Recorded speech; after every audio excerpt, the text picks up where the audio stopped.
السلام عليكم ورحمة الله وبركاته. معكم محمد المصري من كود 7 للبرمجيات. يعني جميع العناصر ملائمة للشاشة اللي أنا مشغل عليها.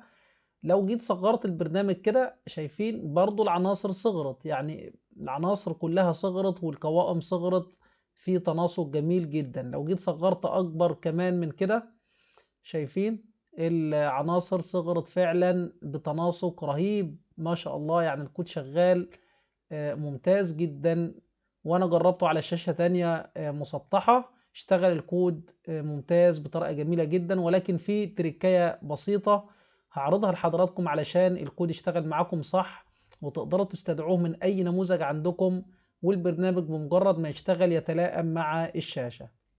تابعوا معنا الشرح، ويا ريت اذا استفدت من الفيديو تشترك في القناة وتفعل زر الجرس حتى يصلكم كل ما هو جديد في عالم الاكسس. ان شاء الله النهاردة هنتعلم ازاي نجعل قاعدة بيانات الاكسس تتلائم مع جميع احجام الشاشات، سواء كانت شاشة مسطحة او مربعة. اقدر ان انا اصغر او اكبر النموذج بدون ما يحصل مشكلة في العناصر داخل النموذج زي ما حضراتكم شايفين. طبعا لو كبرت النموذج بالكامل هيكبر بالكامل ومفيش اي مشكلة في العناصر.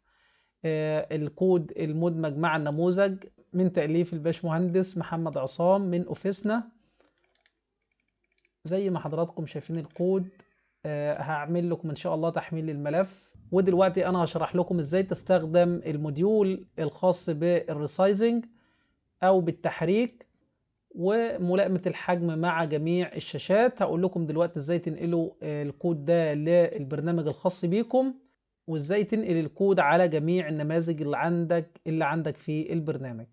تعالوا دلوقتي نبدأ العمل على بركة الله. هنبدأ نعمل قاعدة بيانات اكسس جديدة،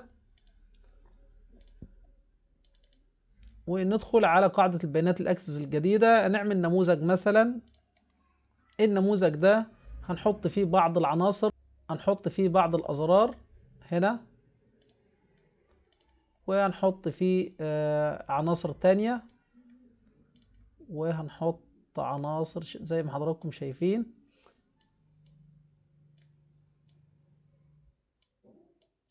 انا دلوقتي حطيت عناصر زي ما حضراتكم شايفين. هعمل نسخ من ده.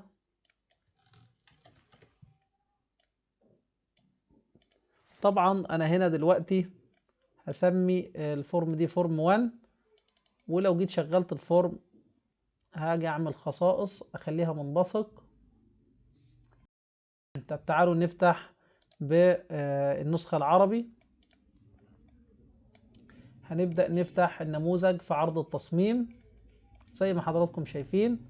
هبدأ دلوقتي اختار غير ذلك، اخليه منبثق نعم، واخليه شكلي او مشروط نعم. كبر. وهخلي التنسيق هخليه هنا. أزرار التنقل هعملها لا، أزرار التنقل ومحددات السجلات هعملهم لا.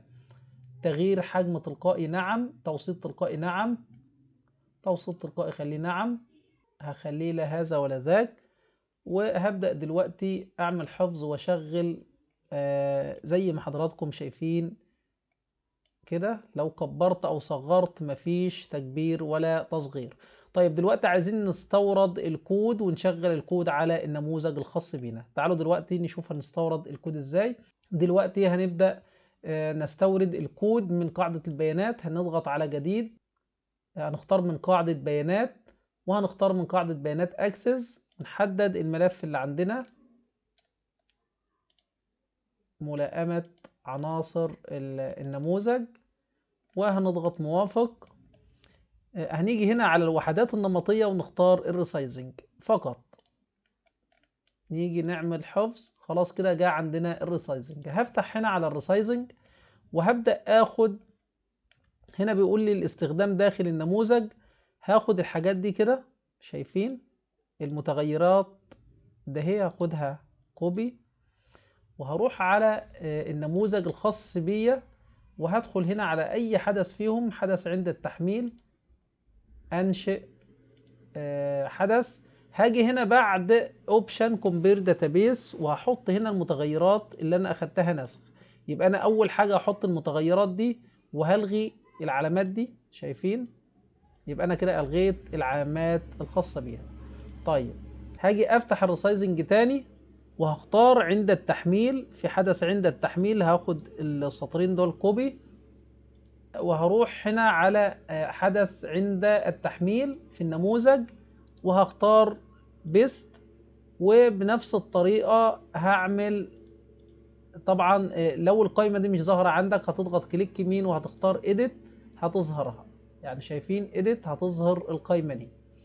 طيب انا دلوقتي عملت حدث عند التحميل، هاخد في حدث تاني عند تغيير الحجم، هاخده كوبي وهروح على عند تغيير الحجم. تعالوا كده عند تغيير الحجم اهو، هختار منشئ التعليمات البرمجية وهحط هنا في الريسايز هحط الكود الخاص بيا وهفك الكود زي كده. خلاص كده مبروك، الكود هيشتغل معاك بطريقة جميلة. تعالوا نجرب الديباج. تمام. في نقطة هنا مهمة جدا الكود مش هيشتغل معاك بدونها، ايه هي؟ تعالوا اقول لكم. لو جينا على النموذج طبعا كده مش هينفع الكود يشتغل، يعني اول ما نعمل ريسايز هيجيب لي الكود، يعني هيجيب لي خطأ. طيب انا هضغط اند، هاجي هنا على اضغط على الفورم وهضغط على كلمة تفصيل او الديتيل، وهضغط على كلمة تفصيل او الديتيل في النسخة الانجليزية وهضغط عليها كليك يمين وهاخد رأس وتسجيل النموذج او فورم فوتر وفورم هيدر. الفورم فوتر وهيدر لازم يكونوا ظاهرين علشان الكود بيستخدم برضو الارتفاع والعرض بتاع الفوتر والهيدر او الرأس والتسجيل الخاصين بالنموذج، فهبينهم كده. طبعا واحد هيقول لي طب الشكل هيختلف عندي، لا انت امسك كده والغي خالص، بس لازم يكون رأس النموذج ظاهر. برضو تحت ممكن ان انا ارجع الوضع نفس الطبيعي بالظبط، يعني مش هيكون ليهم مساحة خالص. تعالوا دلوقتي نشغل. دلوقتي الكود المفروض يشتغل معايا، شايفين الكود اشتغل ومفيش اي مشكلة، شايفين؟ يعني ما شاء الله الكود شغال معاكم ممتاز بتناسق جميل جدا، يعني يكاد يصل ل 99%. ما شاء الله. طبعا بنشكر الباشمهندس محمد عصام انه اهدالنا الكود ده لقناة كود 7 للبرمجيات وللمنتسبين والمشتركين في قناة كود 7 للبرمجيات.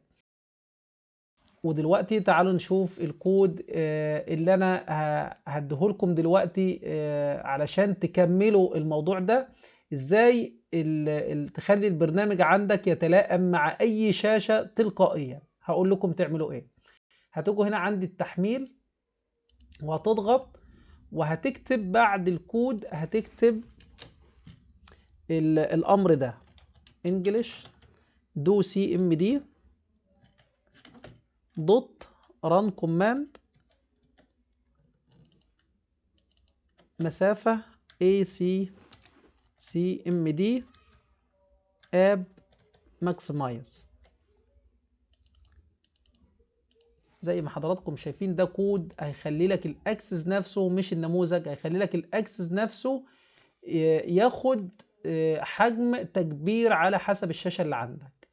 طيب تعالوا كده نشوف الكلام ده، طريقة عرض النموذج.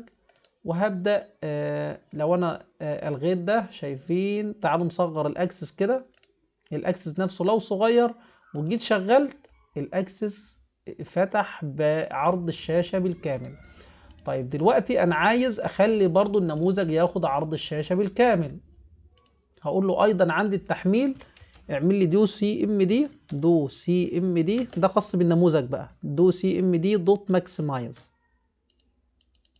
ده خاص بالنموذج. يبقى الاول تكبير للبرنامج بالكامل، الثاني تكبير للنموذج اللي احنا فيه. تعالوا نشوف كده.